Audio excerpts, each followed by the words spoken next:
헤라님, 대선 후보 토론, 마지막 토론이 어제 저녁에 있었습니다. 보셨나요? 나 봤죠. 네, 저도 봤는데 일단 후보들 간의 공격이 계속됐습니다. 뭐 정책 이런 이야기들은 살짝 나왔는데 그 정책 이야기도 사실은 상대의 허점을 들춰내고 자기가 우월한 거를 이렇게 과시하기 위한 그런 용도였다고 보여집니다. 일단 전체적으로 어떻게 보셨나요? 난타전이었지. 근데 그렇게 안 할 수가 없는 거야. 이재명 후보 같은 경우 정책 얘기를 점잖게 하면 입만 살아있잖아. 그렇잖아요. 사기꾼들이나 도둑놈 입만 살아있어. 그러니까 입으로 막 자기 이렇고 저렇고 막 포장하고 계속할 거 아닙니까? 존재를 검증하는 거 맞는 거예요. 다 잘한다고 하지 대통령 할 때 나 못한다고 하는 사람이 있어? 그 존재가 어떤 존재인지, 어떻게 살아왔는지, 어떻게 과거가 어떤지 그거 까발려서 그 사람이 저지른 비리라든가 이런 거 다 털어야 되는 거지. 입이 문제가 아니라 입으로 하는 말은 두 번째 치고 그 사람의 행동과 삶 이게 진짜 백이거든. 그리고 사실은 그 사람의 삶을 보면 무의식을 알거든요. 그 사람이 겪고 해왔던 모든 게 무의식에 있어. 특히 사실은 가정까지 다 털어야 되는 거야. 약했어? 내가 보기에는. 그 아버지와 아들과 가족들 다 털어야 돼요. 그건 유전인자로 빼도 박도 못하고 있는 거야. 도둑놈 자식 낳으면 누구를 낳을까? 도둑놈. 토끼가 새끼 낳으면 토끼 나요. 호랑이가 새끼 낳으면 호랑이고. 빼박이야, 그치? 그걸 바꿀 수 있어? 호랑이가 토끼 되고 싶다고 토끼 되고 토끼가 호랑이 될 수 있어? 안 되는 거야. 그래서 여러분이 내가 누구인지 알려면 내 학벌이나 뭐 내 얼굴이나 이런 거 보지 말고 우리 엄마 아빠를 보세요. 어제가 난타전이었다는 비판이 있지만 헤라님 입장에선 오히려 더 까야 한다. 까야 되는 거야. 그래서 엄마 아빠를 보고 엄마 아빠가 어떻게 살았는지 보면 내가 어떤 인간인지 안다고. 엄마 아빠가 엄청 가난하게 살고 그랬으면 나는 가난함이 몸에 배어있는 인간이야. 사실은 그거를 혼자 극복할 수 없어. 혼자 극복이 아니라 그런 사람일수록 그런데 내가 잘 살아. 빼앗는 가해자를 엄청 쓴 거예요.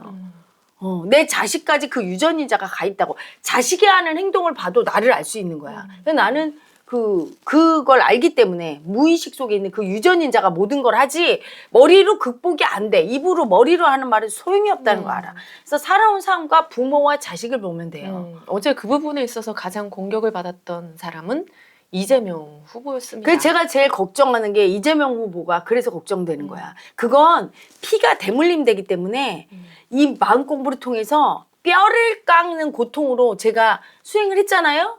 여러분은 몰라. 피눈물 나게 했단 말이야. 거의 자살하고 싶은 기간이 몇 년이 있을 정도로 그렇게 힘들게 했는데 그래도 아직 우리 엄마 아빠에서 완전히 못 벗어났다고. 큰 거에선 벗어났지만 사소한 거 남아있다고. 그 정도로 이게 지난 거예요. 유전인자는 절대 못 고쳐. 그래서 우리나라 속담이 있잖아. 며느리 데려올 때 장모를 보고 사위를 데려올 때 아버지를 봐라. 네. 그게 있잖아요. 그러니까 후보들 그 검증이 중요해. 어떻게 살아왔는가. 이 사람이 삶은 부모가 살듯이 살았을까. 부모가 순천자면 순천자로, 역천자면 역천자. 순천자는 뭐예요? 콩 하나 심으면 하나 나겠지 하고 열심히 산 사람들. 그리고 역천자는 뭐예요? 콩 하나 심고 10개 얻기를 바라고 도둑놈 마음, 사기꾼 마음으로. 그리고 그런 마음이니까 가난해지는 거야. 열심히 일하고 콩 하나 심어서 거두고 또 2개 심고 이럴 마음이면 서서히 부자가 돼요. 돈을 벌어. 웬만큼은 벌어. 아예 큰 부자는 안 돼도.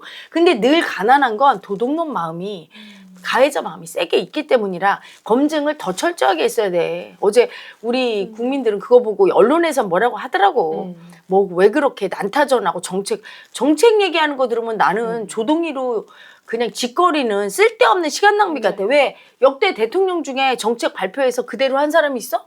되지 않는 거예요. 헤라님은 시각이 현실적인 정책보다 그 정책을 이야기하는 마음. 그 존재가 아무리 좋은 정책을 얘기해도 그 존재가 역천자면 시행이 안 돼. 시행해도 부작용만 낳고. 근데 순천자면 정책 같은 거 필요 없어. 그때그때 해도 다 순리대로 돼요. 저도 얼마나 계획을 하고 살았던 사람인데. 근데 지금은 계획 따위는 안 해. 내 계획대로 될 것 같으면 애고가. 세상 모든 애고가 부자 돼야지 계획하면 다 부자 되고 공부 잘해야지 계획하면 공부 잘하고. 그거는 되지 않아. 내 운명을 거스를 수 없어요. 팔자를. 그리고 대통령이라는 건 그 본인의 대통령의 운명과 팔자 속으로 우리 국민이 들어가는 거야. 내가 이재명 후보를 나쁜 사람이라 반대하는 게 아니에요. 그분의 운명과 같이 해야 돼. 우리 국민들이 되게 아파지죠. 약자의 아픔을 겪어야 돼. 그분의 에너지장으로 우리 나라가 전체가 들어가. 때문에. 그래서 약소국의 선움을 겪어야 돼. 지금 우리가 강자가 됐는데 마음의 문제지. 또 미국 같은 강대국이 있잖아, 그렇지? 막 그 러시아나 중국 같은 강대국들이 친단 말이야. 우리나라 공격할 수 있어요. 왜? 이재명 후보는 가해자 마음이 얼마나 센 사람이야? 11개나 뭐 사건이 있대요. 저격하려고 하는. 위협하는 사건이. 그 정도로 가해자가 센 사람이야. 자기는 피해자가 되고. 그 가해자 피해자로 들어간다는 얘기는 뭐야? 밖에서 가해자들이 온다는 거야. 적대국들이 많이 생기고 위험한 공경에 처하고 내부적으로도 엄청 반항하고 대통령 되면 죽인다고 하는 사람들이 안 죽일게 이렇게 될까요? 다 죽인다고 일어나. 그럼 날마다 대통령은 살해 위협을 받고 두려워 벌벌 떠는 피해자 마음으로 있는 대통령이 돼. 무슨 국정을 제대로 돌보고 외교를 제대로 하겠어? 두려워 벌벌 떨면서 테러 위협에. 그렇게 위험한 사람을 왜 굳이 뽑을까? 그게 뭐냐면 국민들은 이 후보를 뽑을 때 자기 무의식과 똑같은 사람을 뽑는 거야. 그러니까 우리 국민의 절반은 가해자, 피해자 마음이 되게 센 분이라는 걸 의미해. 그래서 너무 두려워하고 있는 거. 근데 윤 대통령도 똑같아요.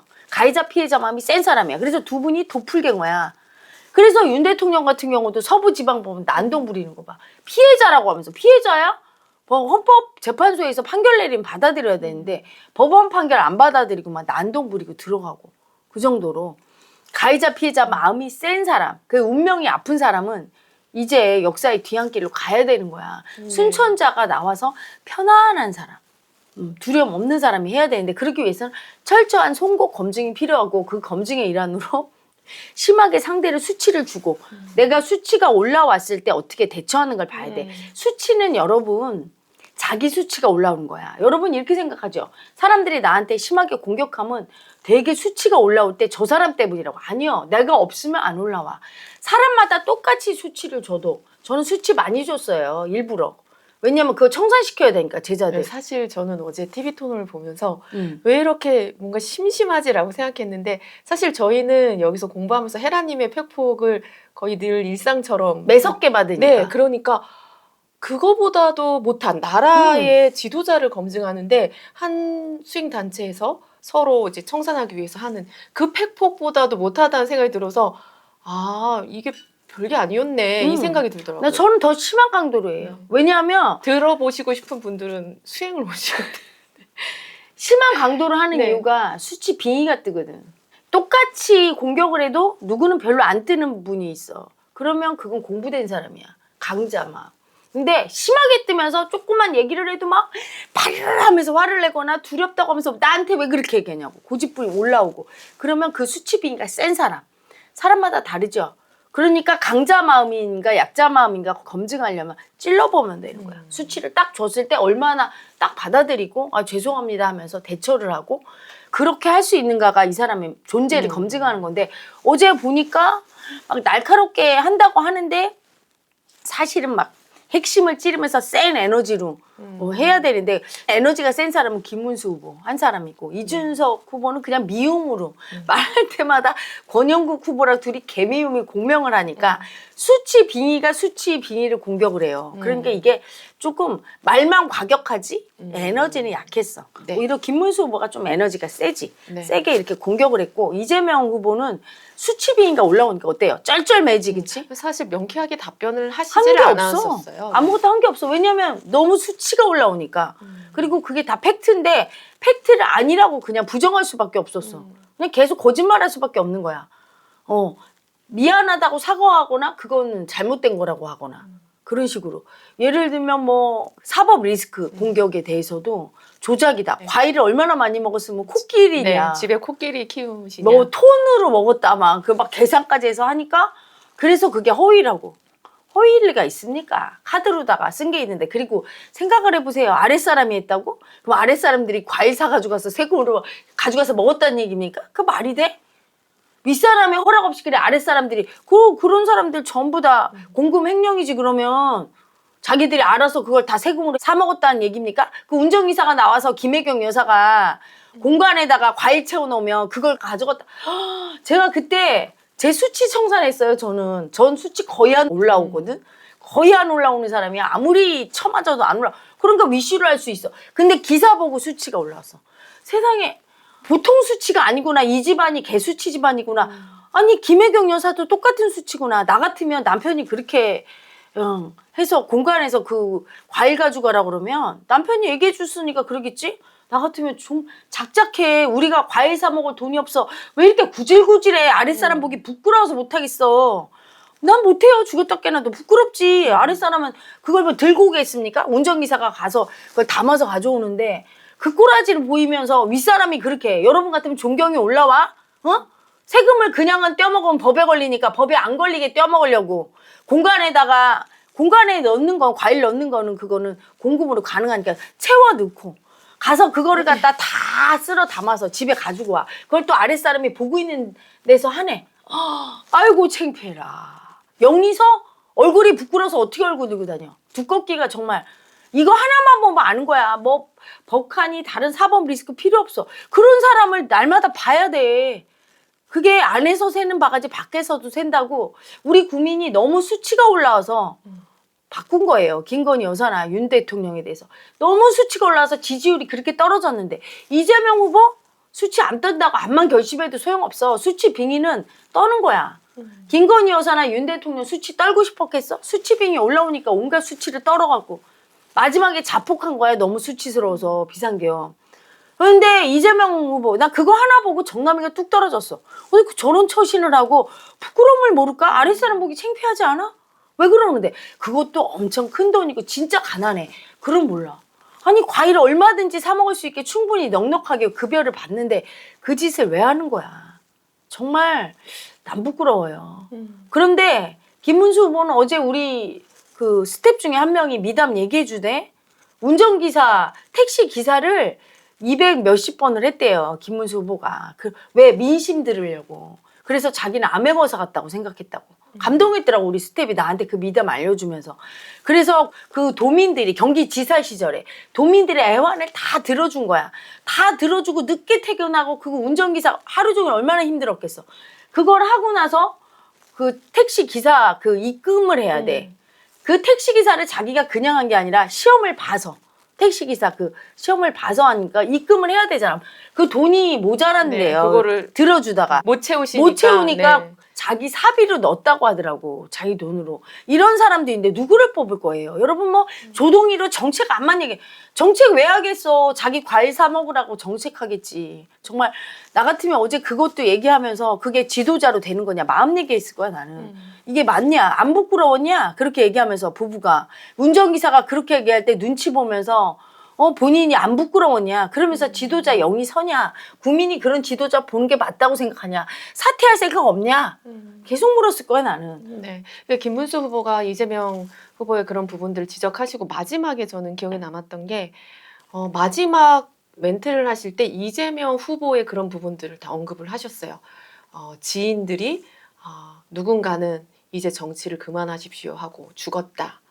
그리고 이 나라를 진짜 살려야 된다 이렇게 얘기하시는데 거기에 가장 감동이 크게 왔어요. 그러니까 좀 특이했던 게 남을 이렇게 어떻게 보면 수치를 들추는 멘트인데 왜 감동이 오는지. 왜냐하면 그 죽은 사람이 쓴 글에서 되게 아픔을 느낀 거야 이분이.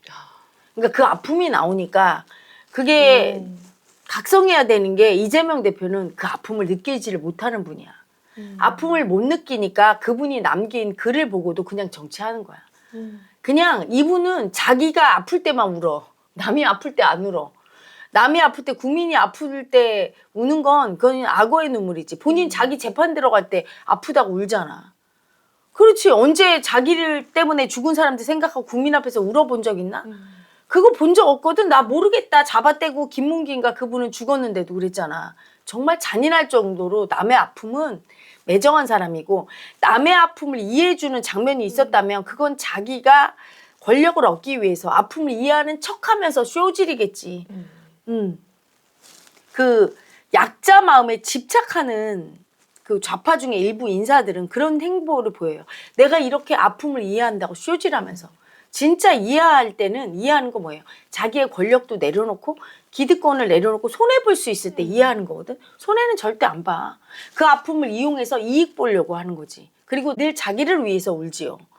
자기를 위해서 우는 사람 약자예요. 그런 사람을 뽑으면 나라가 또 약자로 들어가는 거야. 우리 국민이 언제까지 칼부림을 걱정하면서 이런 대통령 있었어? 이렇게 살해당할까 봐 위협해.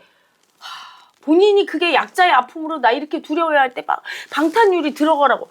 정신이 있습니까? 지도자를 뽑을 때 살해 위협을 느끼는 지도자를 뽑고 싶은 국민의 심리를 알고 싶어. 불쌍한 약자를 좋아하는 거야. 그건 옆에 서민들이지. 지도자를 그래 불쌍한 약자를 세워놓고 맨날 살해 위협에 벌벌 떨면 우리가 지켜줄게요.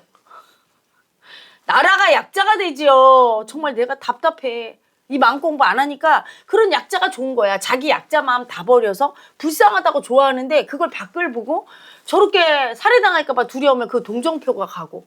지금 지도자를 동정해야 됩니까? 지도자가 든든해서 의지처가 돼야지. 그래야 나가서 지도자가 크게 큰 소리도 치지. 날마다 방탄유리 된 차 타고 다니면서 날마다 살해 위협에 두려움에 떨다가 외국 정상과 만나서 어떻게 이렇게 결기가 나오겠어. 날마다 두려움에 벌벌 떠는데. 그리고 그렇게 벌벌 떤다는 얘기는 그분의 무의식 속에 미움이 세단 얘기야. 가해자의 미움이. 그래서 그 미움을 다 버려서 밖에서 오는 거고. 그래서 그 핏줄 속에 미움이 세고 가해자가 세니까 죽이고 싶은 마음이 세니까 자기 가해자 보는 죽임당할까 봐 두려움도 세고 조카도 그렇게 데이트 살해를 하고 피 속에 흐르는 거예요. 그 유전인자는. 바꿀 수가 없는 거야. 그래서 지도자는 측은해서 뽑아주면 안 돼. 나 진짜 우리 국민들 정이 많아갖고 이재명 좋아하는 분들 보면 정이 많아. 근데 지도자는 너무 딱해서 약자라서 뽑아주면 어떡하려고 그래요? 나라 국운이 처박히길 바라는 거야? 강자를 싫어하고 어렸을 때부터 강자 소리 지르고 막 그렇게 했던 부모님 싫어하고 막 그랬던 약자 마음이 센 분들 그런 분들이 뽑는데 지도자는 그렇게 뽑는 게 아니에요. 강자를 뽑아야 돼. 그분을 생각하면 든든해. 그리고 감동이 있어. 그리고 우리의 방패가 돼줄 것 같고 또 그분을 우리가 도와줘. 이런 관계야지. 그냥 두려워 떨면 우리 눈치를 이렇게 보다가 맨날 거짓말하고 뒤에서 이렇게 도둑질하고 이런 사람 뽑으면 안 돼요, 여러분. 분명히 얘기합니다. 역천자예요. 네. 그래서 어제 보면서 송곳 검증이라는데 저는 약하다고 생각해요. 마음 입장에서는 그분이 수치를 떨고 저지른 과오가 많은 사람일수록 하늘을 부끄러워해. 하늘을 우러러 부끄러워서 수치 달달 떨어요. 두려움도 많이 올라오고. 하지만 내 수치를 많이 인정하고 내가 양심에 걸리지 않게 산 사람은 부끄러움이 없어. 제가 두려워하지 않는 건 부끄러움이 없어요. 나는 내 소신껏 양심에 따라 살지 단 한 번도 내 이익을 위해서 그리고 남들한테 뭐 잘 보이려고 내가 옳다고 생각하는 거 꺾지 않았어. 이제까지 살면서. 그리고 마음 공부하고 나서는 진짜 정도를 걸었기 때문에 그래서 당당한 거야. 남이 뭐라고 해도. 그런 사람을 뽑아야지 날마다 수치당할까 봐 두렵고 방탄조끼 입어야 되는 건 자기가 살아온 인생을 마음을 가만히 봐요. 이재명 후보는 마음을 가만히 봐. 무슨 짓을 하고 살았는지. 응? 자기 이익 보려고. 코끼리가 과일 먹느냐 소리 들을 정도로 과일을 많이 도둑질을 하면서 괜찮았나? 부끄럽지 않나? 법에 걸리고 안 걸리고가 문제가 아니라 그걸 어떻게 그렇게 해서 아랫사람이 그걸 보고 있는데. 수치가 너무 올라와요. 그리고 우리 국민은 자랑스러운 지도자를 뽑아야 되지. 수치 같이 당하는 거예요. 지도자는 우리야. 부끄러워서 살 수가 없는 거야. 그래서 지지율이 그렇게 낮았던 거야. 윤 대통령과 김건희 여사도 부끄러운 짓, 역천자짓 그렇게 많이 해서. 내가 그렇게 버럭버럭한 게 그거예요. 법에만 안 걸리면 됩니까? 아니지. 여러분 6월 3일 투표 잘해야 돼요. 어제 송곳 검증 내가 보기에는 뭐 중간 정도 됐는데 네, 제가 보기에도 우리 여기서 하는 여기서보다 적절. 네. 말이 돼. 한 나라의 지도자를. 여기는 얼마나 수치빙이 남아있나. 네가 얼마나 수치 떨고 다니니 아직도. 네 마음속으로. 이러면서 검증하는데 우리 단체보다 못하면 그게 검증이 약한 거죠. 더 세게 해야 돼요. 그래서 수치스러운 사람은 아예 자기가 속으로 온갖 더러운 생각을 하는 수치 떠는 수치 빙의가 심한 사람은 후보에 나오지도 못하게 검증을 통과도 못하게 만들어야 되죠.